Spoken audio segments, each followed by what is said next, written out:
Welcome to Mommy's on a Call, your sacred space to laugh, learn, and feel like a real grown-up human for a hot minute.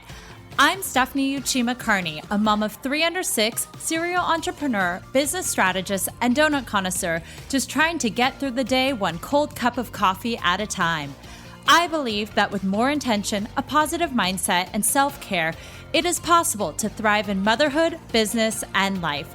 My mission is to uncover the daily rituals, life lessons, real-life tactics, and favorite tools to inspire and empower you, mommy, to get the most out of life every single unpredictable day. So grab your headphones, tell your kids you're on the potty, and tune in weekly for some laughs, knowledge bombs, and plenty of real talk with real moms, and maybe a dad or two. Welcome to the Mommy Pod. Hi, and welcome back to Mommy's on a Call. Today, I'm excited to bring to you Mary Beth Ferrante. Mary Beth is a mom of 2 and advocates for creating inclusive workplaces for parents. She's the founder of WRK 360, a community of leadership development platform for working parents and leaders that care with the goal of providing tools and resources to build and transform company culture to support the spectrum of care for employees. She's a regular contributor to Forbes, and most recently, her out-of-office email response went completely viral. Welcome, Mary Beth. Thank you so much. I'm happy to be here. I wanted to start off by asking, what is your biggest mom win of the week? Ooh, of the week. Honestly, that they went to school this morning. I know that's but it's been a kind of a crazy week, and my 6.5-year-old was having quite the emotional morning, did not want to go to school, did not want to get out of bed, and surprise, surprise, finally ate something and her whole attitude changed and she went off to school. So that was my big win. I have a lot on my plate today, and I did not want to have to deal with having to navigate her at home. Oh, wow. Yes. So I guess to give the audience some context, what are the ages of your kids and what does your family dynamic and structure look like? What are the roles that you and your partner play? Awesome. So my girls are 4 and 6.5, and we're both working parents, so part of a dual career couple. We both work full time. My husband is in the entertainment industry and outside of COVID travels like fairly regularly. And then with my consulting and training and coaching organization, I also find myself typically traveling a few times a quarter. So it's always a bit of a juggle where we're kind of navigating extra support and help, especially when we're out of town. But we practice fair play, which is a book and a system that we use in our family to really focus on how we can kind of own full things. So we are always both kind of highly engaged in all the things that have to get done around the house and have to get done with our kids. So I was actually curious because I had Eve on the podcast and I put 2 and 2 together that you were doing the fair play method. How did you get involved with fair play? How did you kind of decide you wanted to do that system? And now you are actually teaching people fair play. Yeah, absolutely. So I'm trying to remember, I met Eve in 2019 kind of through a community of consultants and coaches that are really focused on the care economy. And so I met her and heard her kind of speak for the first time, immediately bought the book. I think for me, what really resonated so much about fair play is that it gave real language and tools to kind of this idea of career and family integration. And it's something that I had been talking about with my clients. I had been talking about with my husband.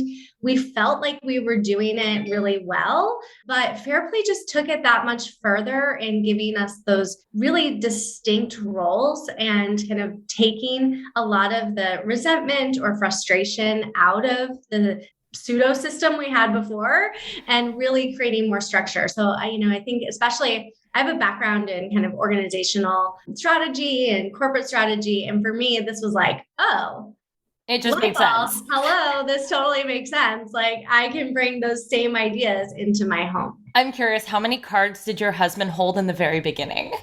So what's really funny, it was probably 20 out of 100. Wow, that's pretty good. I think the average was something like 9. Yeah, exactly. So he definitely held more than the average man, but there was too many cards that we both held. And I think that is, something where, when I've really gotten into fair play, it's not that you can't trade off back and forth. That happens all the time. But when you're both holding it at the same time, it doesn't really make any sense. And then it just causes confusion and frustration. We'd both go to the grocery store and come home with the same items and be like, oh, I didn't know you were going today. Right. It was just kind of that idea that we felt like we had this stack that we were like, oh, that's why we're always kind of annoyed at each other, because we're both doing all this stuff. So I think that was the most eye-opening, was really kind of splitting that out and creating that ownership, and also making sure that my husband had a lot of the daily cards. So even though he held more cards, I think, than the average man, he held a lot of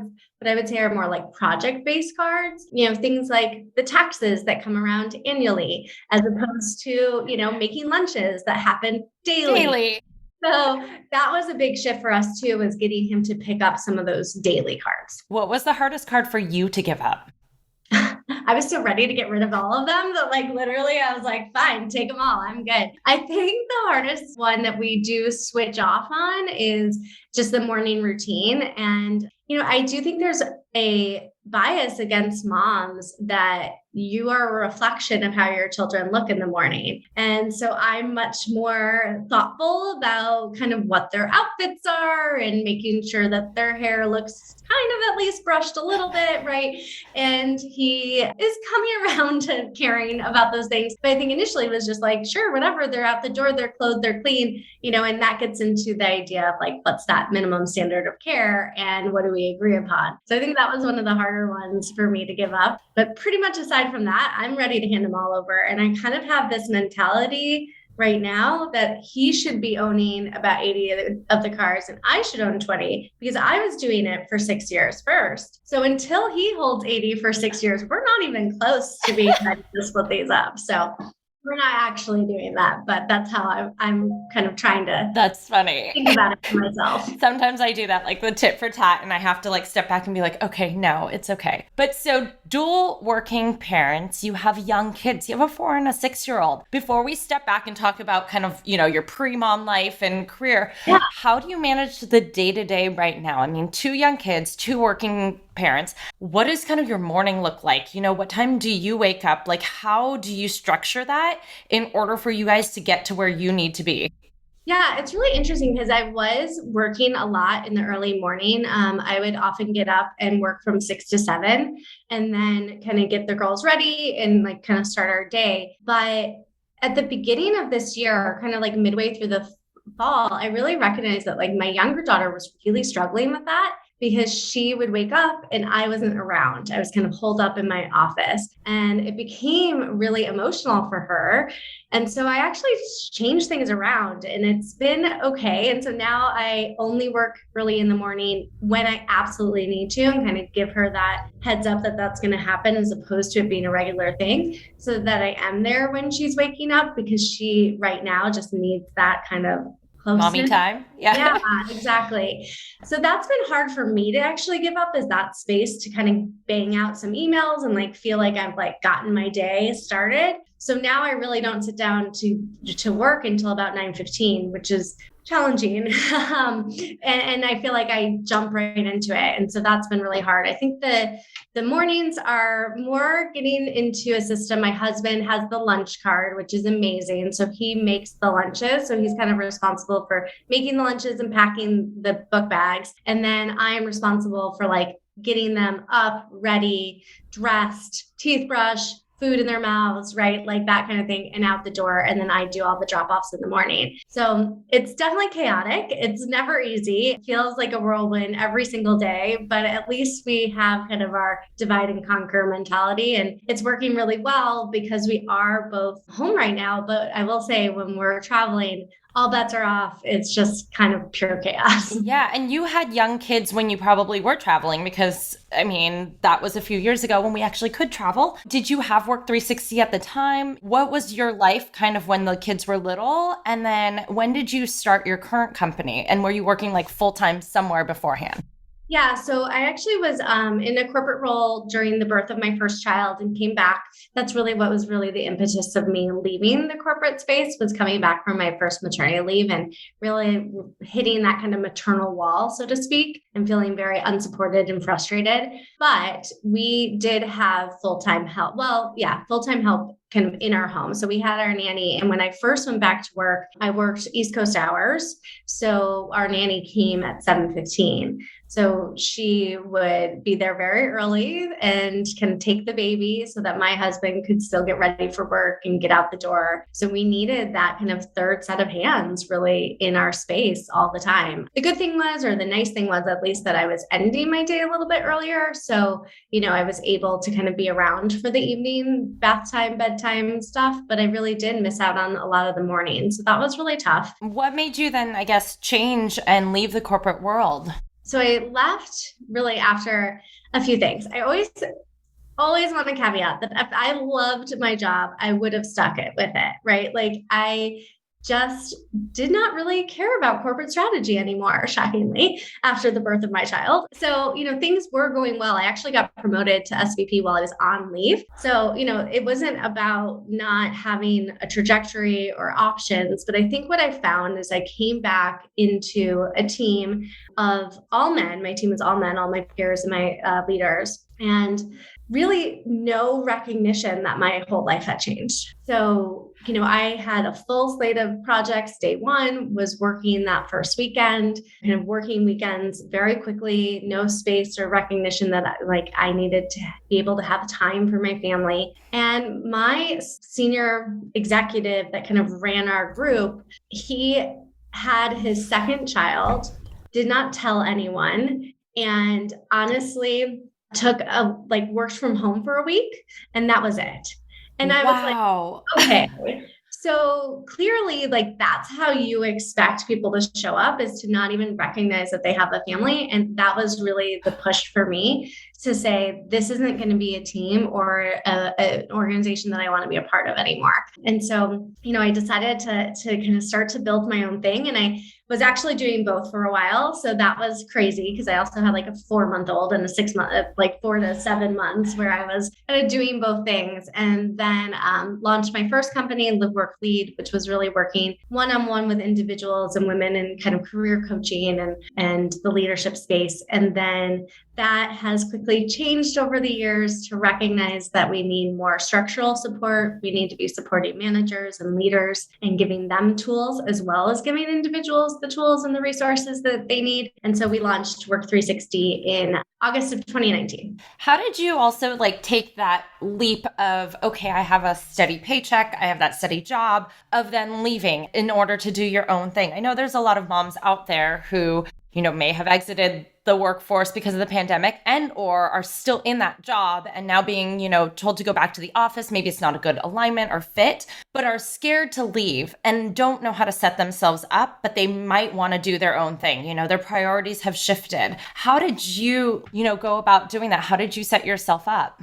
Yeah, Look, I think it's a really personal decision and it's really challenging. I don't want to say that it's easy by any means. I was in a really privileged position where my husband had a full-time job, had benefits, right? We could rely on his benefits. So just from even having healthcare and insurance and those types of things, I think I was in a good space to be able to take the leap. I had been the breadwinner in our relationship for the majority of the time. And pretty much for all of the time until really my second baby came along. And so it was also a really important conversation of, okay, we're going to make a switch here. And we don't know how much money I'm going to make. I had been building it on the side before I actually made the leap, but I was not nearly making, what I was in the corporate world. And to be honest, especially through the pandemic, really just in the last year and a half have I kind of been at or surpassing that same level. And so it was really challenging. And there were many times in the first 3 years where I was like, I'm going to go back, I'm going to get a job, and then something would change. And then I'd be like, oh, I have a little more runway, or I have a little more like emphasis and excitement around kind of what I was doing. So I think there's a lot of ups and downs, and it's not just an easy, like, oh, I'm off to the races. I know that can happen, but I think it's really important to realize that you have to be kind of invested in your business and invested with the support of your family too, in a way that makes sense. And we've always kind of looked at it as the idea of only having one of us in a risk position and the other one kind of in more of a stable position. And having the privilege of being in a partnership allows us to do that. I like that. And then there are a lot of people who then, start their own thing, do the one-on-one coaching kind of bit, but you switched and then built almost like not an agency, but like you built this company out of that isn't just one-on-one, that's working with corporations. How did that transition occur? Like, how old were your kids? Were you doing this with childcare at home? Like, I mean, that's a big jump again to scale something. What did that look like? Yeah, well, I think that's a really important piece too, because when I left the corporate world, we did scale back our childcare, right? And so I did take on more in the home, which made it hard to also build a business. We retained some childcare, which was critical to me being able to take that time and invest in myself and in that business. But it was definitely less. And so I think we've kind of ebbed and flowed with our childcare situation.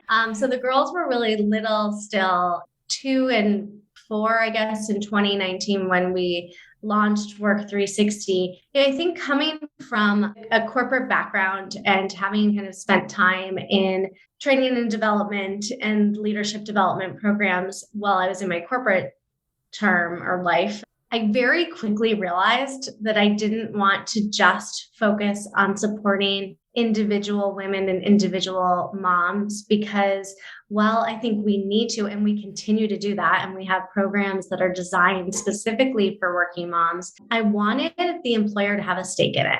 And so even the programs that we run today are employer sponsored. So even when we're working with individuals, we're getting their employer to pay for it, because I think it's important that they realize that there is, a need to support men and women, but especially women, kind of through these key transitions in their life. That's really critical. And I think I like that point because it almost gets at the root of the cause. Like, you can coach as many moms as you can, but it's not going to change. It's just going to change like how they deal with their current circumstances, but you got to get to the root, which is at the employer, to make that cultural shift. I wanted to ask is like, looking at this and going forward, there are a lot of women, moms who've left the workforce. I mean, the stats, I forgot like how many million left in 2020 and then 2021.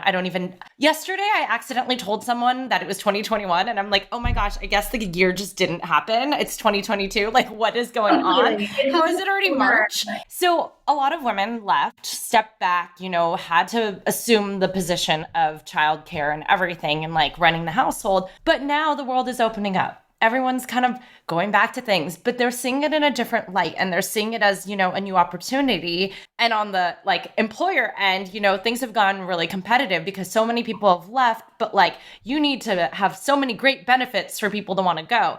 So as, say, a mom looking to either switch careers or go back to the same career, what should they be advocating for? What is like the new standards? And what are kind of like tips you can give them to make sure that they can get what they want? Because I think 2 years ago, that wasn't the case. 3 years ago, forget it. This was like a novel new concept. But now, like, I feel like moms have the power or, just employees have the power. So what do you see as things that they can kind of like ask for, advocate for, and what should they be looking for also? Absolutely. I think we do. We have the power. We're in a really tight talent market. And so I think you can be choosy, which is exciting. And you really are in a place where you can advocate for yourself. So the first thing is to just really take that step back to reflect on what is it that you really want, right? Do you want to be fully remote? Do you want to be in a hybrid environment? Are you good going back into an office, right? What does that look like just from like the operational side of things? Then to also think about like, what are you looking for in terms of your career, right? So, what is the day-to-day work that you're doing? What's the type of job that you're holding, and kind of finding out what that role is. And then looking at, all right, now what's the culture that I want to be a part of? And that's always the hardest thing to decipher by a website or a job description or anything like that. Or a Zoom interview. Exactly, or a Zoom interview. But I think that's where it is changing in terms of the types of questions that you ask. So one is being, if you're working with a recruiter, especially internally, is to ask for information up front. Ask about their benefits right from the get-go. Ask for kind of what is their mission and vision for the organization. Don't wait until round 3 or having an offer, which is what we used to recommend because you never wanted to put yourself out there as being demanding. But guess what? We get to be demanding now. And so asking for salary information, or at least that range up front and those benefits up front, I think are really important. The other thing that I would suggest is asking about their response to the pandemic. How did they support their employees? How did they particularly support caregivers? And how are they continuing to manage disruptions? We are not going to have that end, right? Whether it's COVID or otherwise, there's always going to be disruptions. And especially as parents, we feel that all the time. Days off, school closures, sick kids, whatever. So how do they navigate and help support employees with those daily disruptions? Oh, I like that question a lot, which leads me to your viral post also. What inspired you to create that out of office, and give a little bit of context about what it was all about, and then how that sparked basically a movement of moms? I mean, I think the movement right before that was, put motherhood on your resume because it shows, which is another question I had about. But I also want to talk about your out of office, because I feel like, anytime you have to do something for your kids, it's almost like a secret. I remember at my job, I'd have to just take time off and not say much.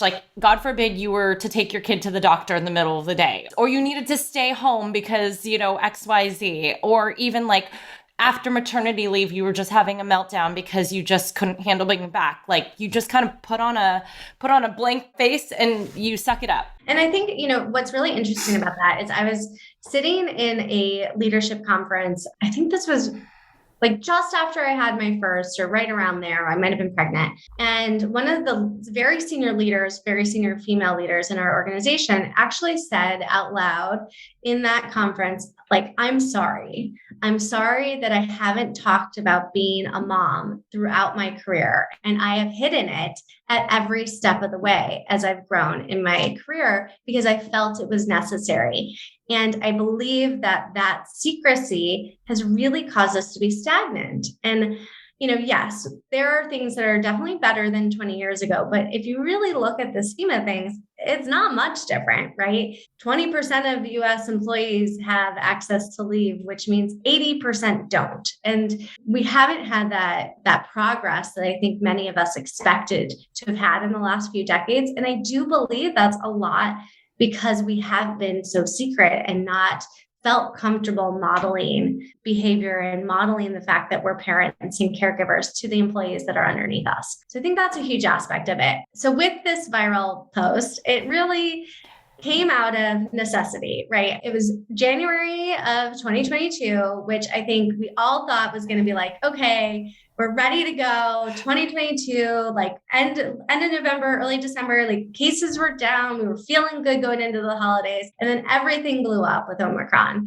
And we delayed start to school. And, my younger one had 2 days of Zoom school and all this stuff. We finally get her back to school and she gets sent home day 1 with a runny nose. And I was like, are you freaking kidding me? Come on. How are we supposed to do this right now? And I just was hearing these stories from my friends, from my clients, from everyone that they were just feeling so overwhelmed and so frustrated. They couldn't get 2022 off the ground. And in that moment of having to go pick her up, I just was you know what? I'm not going to be answering emails today. I don't even know if I'm going to be answering emails for the rest of the week. And so I just wrote this post that was kind of this out of office that basically was really open and honest and just said exactly that. Like, I'm navigating this juggle. I'm navigating daily disruptions and people, my kids being out of school, and I don't know how long it's going to last. And so please be patient with me was the request. Please be patient with my response. And then I think because of the work that I do, I added to my out of office to just please be patient with yourself and with your teammates as well. Because I know for me, I was feeling overwhelmed. I was feeling anxious. I was feeling like I wasn't doing enough. And I'm a business owner. I don't have someone, over my head saying like, why aren't you getting this done? Sometimes my clients, but mostly me in my head being like, why am I not getting this done? And so I wanted to just express that empathy and extend it to others around me. And I think that's what was so powerful. And I had the wherewithal, I think, in the moment to be like, oh, I'm going to also put this on LinkedIn because I feel like other people should know. And that's where I just like went crazy and people. And I know you got a lot of positive response. I'm curious, did anyone give you negative response? And if so, why? Yeah. So I did get mostly positive response. It even ended up in like a sermon on the other side of the country, which I was like, that's wow. That was sent to me. So that was like my most exciting part of it. The negative was mostly people saying, you are lucky to be able to post this. And I don't feel safe. I don't have the privilege. I don't have the capacity to post something like this. And I think that, it wasn't negative or pushing back on me so much as it just made me sad. And it made me realize that we just have so much more work to do in that space because they're right. They feel like they could lose their job or they're going to get retaliated against, or at least their boss is just not going to understand or respect them. And so that was the part that I thought was really hard. I guess, do you have any advice for then, say, that person who did write that? And I mean, there are a lot of people encountering that, even dads. Like, for example, the other day, my husband said, whatever you do, Chase cannot come in the room between 4 and 5. Like, I have a very important Zoom call. And I was like, dude, they might be screaming. Like, I don't know. He's like, you need to do everything to make sure there's like no sound. I'm like, come on. Like, we've been in this for so long now. Like, the person should understand, but the person on the other end of the screen was not exactly of the same, didn't have young kids. They might've been older. Like, it was just a different demographic. And I was like, okay, like, don't worry, we won't be home. But still, it's like, okay, so he's feeling that. Like, imagine a mom, like, any advice for them on how to approach that? Yeah, I think, it really depends on the unique situation. And in some cases, I do think you need to make a change, right? Like, and especially now where there is a little bit more agency and more demand, if you're in an environment or a culture that is unwilling to listen to you, is unwilling to change or to help support you, maybe it is time to make a pivot to another organization. But I also know that that's a privileged position and time consuming, and we all have kids, which is a whole other job on itself, right? So if you can't do that, I think the piece is to have really open and honest dialogues with the people that you feel comfortable with. So if it's not your direct manager, is there someone in your organization that you feel you can go to that can be a mentor or a sponsor? Is there someone that you can at least collaborate with and say, how can we make this not just about me, but about it being bigger than me? And sometimes that's easier, right? Instead of asking for time off for you specifically, it's more, how can we make things more flexible for everyone? And how can we kind of demonstrate these stories as a way to tell leadership why we need to take a different look at this? It's really difficult to do. And I recognize that, so I think it's like power in numbers and finding those other people around you who are kind of willing to advocate alongside you.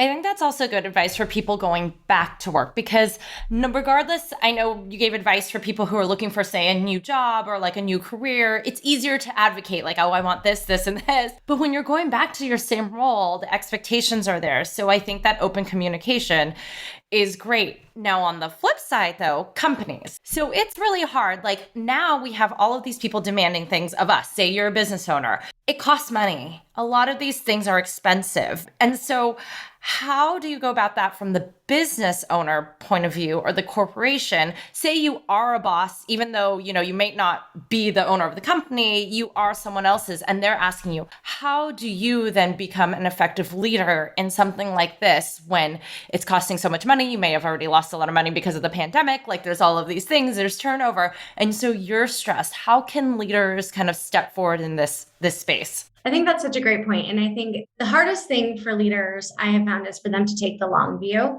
and to really recognize the investment that they're making in their people and to not be so short-sighted. And so I think that's the first step, is to really look at, how do I want to see this in 6 months, in a year from now? Do I want this person to still be here? If the answer is yes, right, then you really do need to work with them. And just as much as we're telling everyone listening to advocate for themselves, managers also need to set clear expectations too. And so kind of really having that direct communication on what are the key priorities, what actually needs to happen, what are the deadlines? Like, how many times do you get an email from a manager asking you to do something with no concept or no context around the time frame, right? And so we get into this cycle of feeling like everything has to be done immediately. But even just being able to say, hey, this is, whatever the assignment is, or but this is actually the deadline. This is when I need to see it or review it, as opposed to always being in a 24/7 response mode all the time. I think the other thing is, when you do set boundaries within your team and have those conversations, then you actually need to live them and model them yourself, right? And that is also difficult, but there's some really great features like away messages and send delays on your email, where you can, start to model that behavior so that your employees feel supported as well. So I think that's a really big piece of this, is recognizing that a lot of times the leaders of these teams are feeling really squeezed because they're getting the pressure from the top. They're also generally kind of mid-career, midlife, also may have other responsibilities, whether it's kids or elderly parents or both. And so there is that pressure from both sides. So I think being empathetic and open with your employees and your team and also your leaders is really the only way to solve this, is through clear communication. And I love that you said boundaries, because I think that's so important. I mean, in your family life, yet alone work life. And you made a good point about the sending emails later. I had an event planning company and I worked with a lot of brides, and it was a luxury wedding planning company. And so if I sent an email at 11, they would expect an email back. And so I started doing the send delays, because to set boundaries of I'm not on 24/7. And I think now employees feel like they're always on their phone because they always need to respond during dinner, that I need to respond to this email. I'm do you really? What's 30 more minutes? Is something gonna is someone gonna die? Is the world gonna burn down? What is so important? So I love the setting the boundaries. And it's recognizing that there are emergencies sometimes. So let's be set up with the tools for that and the communication, the language for that, so that when I see something that actually is marked urgent, or I get a text message instead of an email, I know that that's actually more critical. And so I'm going to take a look at it instead of feeling like everything is urgent. So from the career perspective, I wanted to ask also, but going back to, I know you have mother on your LinkedIn and we put motherhood on the resume. There's a lot of, moms, we left the workforce in maybe December 2020 or before and are coming back, but have that gap year. And I know everyone kind of has the excuse of oh, there was a pandemic, but there's some people who might have had a bigger gap year. I had my first kid in 2015 and I ended up leaving the corporate world in 2016. The thought of sending a resume right now in 2022, 6 years later, even though I did my own thing and built it, I'm oh my goodness, that's a 6-year gap. What do I do? Right? Hi, I was a mom. How can we go back into the workforce now with strength, and any suggestions on how to kind of beef up what we've been doing? Because honestly, I think I'd be a better manager than someone who's without kids who have been there the whole time for 6 years. Absolutely. And that's, I think, number one is to recognize that you probably would be a better manager, right? There's skills that you learn in caregiving and parenting: empathy, adaptability, resilience, being able to problem solve all the freaking time, right? All those things, they just become organic. So when you're thinking about kind of putting yourself back out there, I actually recommend that one is you write all of the skills that you feel like you actually do have, put it out on paper in front of you, and then tie them to certain stories. So where have you used them in the last few years, especially if you're doing something like building a business on the side? That should absolutely be on your resume. And then to also ask others. How do your friends, your family, how do they perceive your strengths and what you do well? Whether that's volunteering, whether that's simply keeping your kids alive, it all matters. Like if you even think about something like sleep training, right? So you did research, you made a plan, you executed that plan, you project managed your husband to make sure that he didn't go in when the baby was crying or whatever was happening, right? That's so true. You use these skills that you use in an office or in a work environment, day in and day out in your home. And so I think the first is to recognize that and to be able to translate that for yourself. And then, then it's translating it to a piece of paper. And I do think it depends on kind of the situation and like what type of company you're going into. Do you need to be more formal? Can you be a little bit looser on kind of how you demonstrate that on a resume? But then definitely to use connections. I hate to say it, but even for those of us that have, no gaps, have perfect resumes, like applying online is just, it's the worst. It's all about who you know. It's all about who you know, so it's like starting to make those connections again, reaching back out to people, going to old coworkers, letting them know that you're looking to get back into the workforce and what exactly it is that you're looking for. When you go to someone and say, help, I want to go back in the workforce, they're like, okay, how am I supposed to help you?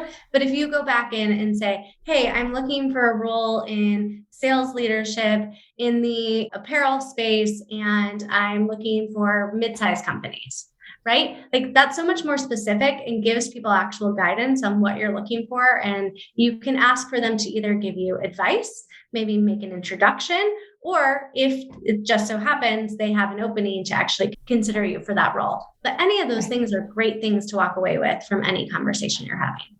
Wow. You have so many great resources and like tools and stuff. Is there anywhere where we can find like more resources on, and what kind of resources do you have available? Yeah. So we are, of course, like mid-migration, which is typical, but on our Work 360, which is WRK360.com, we have a resources page, and we also have under Working Parents, our on-demand micro courses, which are short 2 to 5 minute videos or downloads or articles to read, nothing long, on all of these types of topics. So you can just find kind of what it is that you need information on and grab the information that you need. Perfect. I will link that in the show notes. Well, to wrap things up, and thank you so much. All of this is like, I was curious about so many different things. So thank you for answering all of those. I was curious, once you became a mom, what do you think is your superpower that you gained once you became a mom that makes you better in either business or life? Yeah, I think adaptability. I very much was a planner, at least professionally, right? Like I was always a little looser on the personal side, but professionally, I was very type A and had my goals set and was really just do 1, 2, 3 all the way down. And I think being adaptable has been a game changer for me as a business leader, as a mom, even with my clients, recognizing that we all are juggling so many different priorities and goals, and we have to be adaptable to changing environments. And I know we've all lived through the pandemic and been forced to be adaptable, but I think that can really be that superpower, that skill that you can bring along anywhere, because in this world, in this like next future phase of work, it's just going to continue to change. And so having that ability to shift is important. Yeah. Well, speaking of the future, in your crystal ball, what do you see as the biggest thing that's going to be happening, like change in the workforce in the next, 5 to 10 years? What should we be on the lookout for? AI, probably, which I don't want a robot doing my job. I know. I'm like, and it's even just the spaces, right? The whole metaverse and all of these things that I just don't want to learn because I'm tired. And as a mom, I think we all have our capacity level, and I feel like my cup is pretty full. But I do think that the good thing is it's really changed the way we interact. And I do think that we will see new ways to interact with each other, with brands, with other organizations. And it will give some freedom and flexibility, but it's going to be even more important to have your personal boundaries, to communicate them, and to actually hold them. And I think that's going to be the piece that's going to continue to get pushed and pushed and pushed. Well, thank you, Mary Beth, so much for joining today. I know you gave your website, but give it again. Where can we find you online? Yeah, WRK360, WRK360.com, and on Instagram at WRK360official or MB_Ferrante. You can find me there as well. And of course on LinkedIn too. Well, thank you so much for joining today. I appreciate it. Thank you. Thank you so much for listening to this episode of Mommy's on a Call. Your support means the absolute world to me. You can find the show notes for this episode and other goodies over at mommysonacall.com. And if you enjoyed this episode or have gotten value from the podcast, I would be so grateful if you could head on over to Apple Podcasts and leave a rating and review so that we can reach and empower more moms all over the world together. Thank you so much again, Mommy Pod, and I will see you here next time.